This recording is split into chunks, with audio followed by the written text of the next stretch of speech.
ManvsMachine is a collective of like mostly graphic designers that are using 3D as their main tool.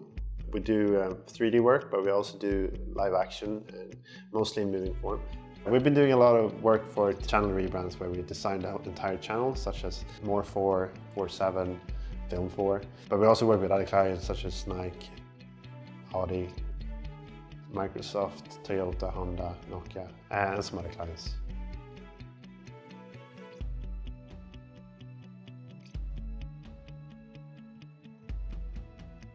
The most challenging part of the creative process is always the beginning and trying to like found the skeleton and the kind of the do's and don'ts of any creative brief. It can be really hard to say when it's too much and when it's not enough. So I tend to go as far as I possibly can in the wrong direction, just because, and then scale back, because that's in the early days of a project, that's when you can open up and get all the inspiration and everything that you're about, and then you'll see where it can take you. You're not going to know exactly where you're heading unless you explore the unthinkable.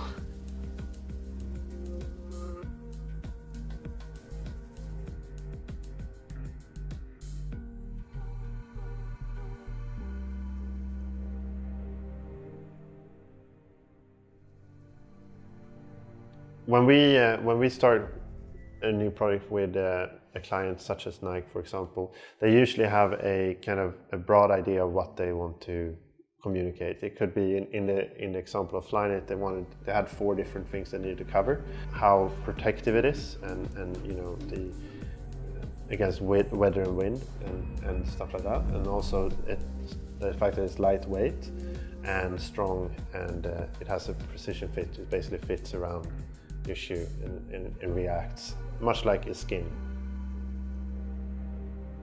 I was really happy with where we were going with the superstructures, and we had a lot of interesting R&D on this job. But in the end, they ended up wanting to have a few more shoes in there, and instead of having no shoes from the beginning, we ended up having like 5 or 6 different shoes that they wanted to feature.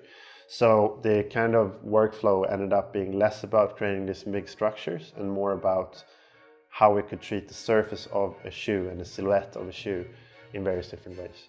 This project we actually accepted because we had some stuff that we had done in the past that kind of hadn't been used for anything, and we felt like no one has really claimed fractals as a kind of for branding in this sense. So we thought it would be really interesting to kind of start building these superstructures.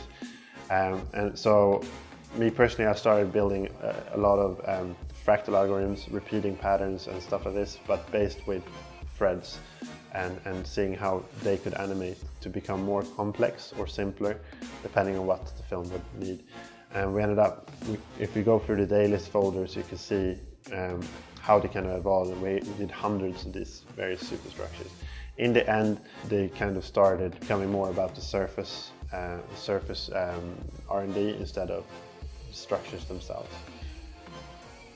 Houdini is really helpful when it comes to dealing with changes. I've been using Houdini now for a couple of years, and it's always been a really kind of reassuring thing for me. If the client were to do a big change down the line, I wouldn't have to necessarily start over. As I said, we started out with superstructures. They are based on simple geometry, so you can take any shape and it will feed this HJs into it, and it would kind of start outputting this expression. It's almost like you're giving it DNA and you're letting it grow. But in this case, it became more about they wanted to have more shoes. So from the superstructures to more of a surface. So we started working on just general surfaces, like anything. It could be a torus, could be a test object, or an old shoe that we've been working on in the past. And it's really nice because you know that it doesn't really matter. If they change their mind down the line, you will have something that can work on the surface. So it kind of feels quite reassuring in that sense, and you're not too worried about changes down the line because you know you built it in a way that it can be updated.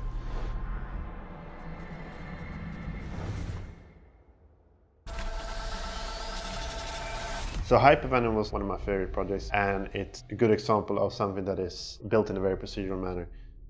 It's a very, very kind of moody and dark film, which is something I really like about it.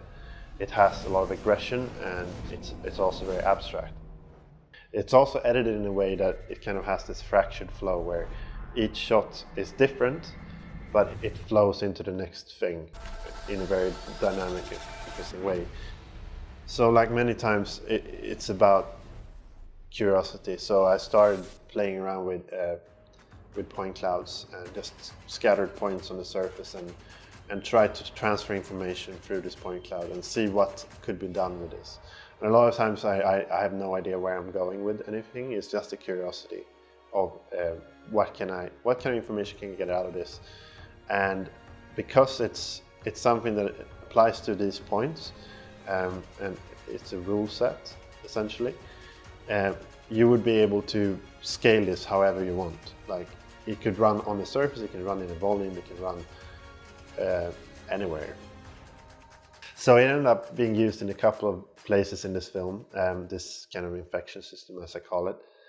First, we used it on this kind of cloth surface. So by adding a ripple to it, it kind of became this Flyknit quality. Without the ripple, it would have just looked like some weird growth system. But because we're playing with associations again, we know that fabric and cloth has this kind of soft quality to it.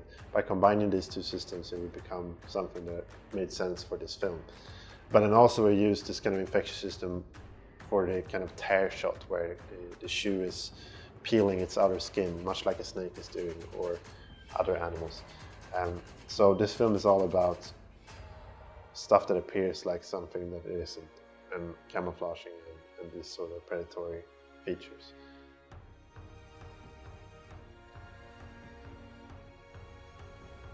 I think it's important, in order to keep your ideas kind of fresh and interesting. I think it's really important to constantly keep staying curious and exploring various different techniques and approaches. And this goes beyond anything. Like, this is about everything in life, I would say. I mean, whenever you want to do something interesting, you kind of need to open up and allow yourself to be inspired by various different things.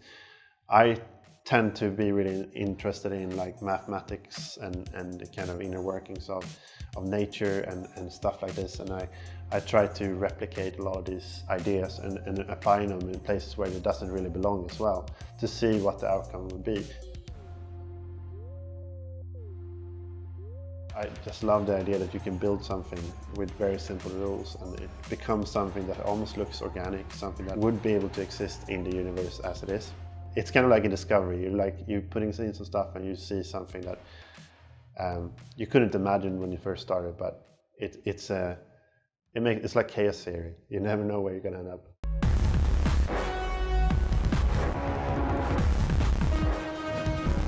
Houdini is much more like the way I work with it in a way.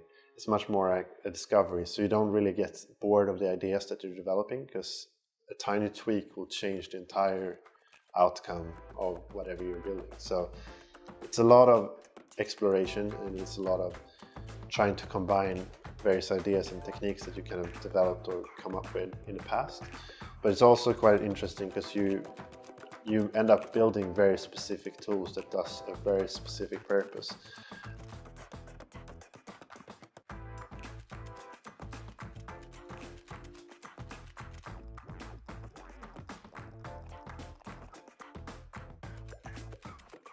If you're trying to learn some getting into 3D, I do understand that Houdini might feel a little bit intimidating, possibly.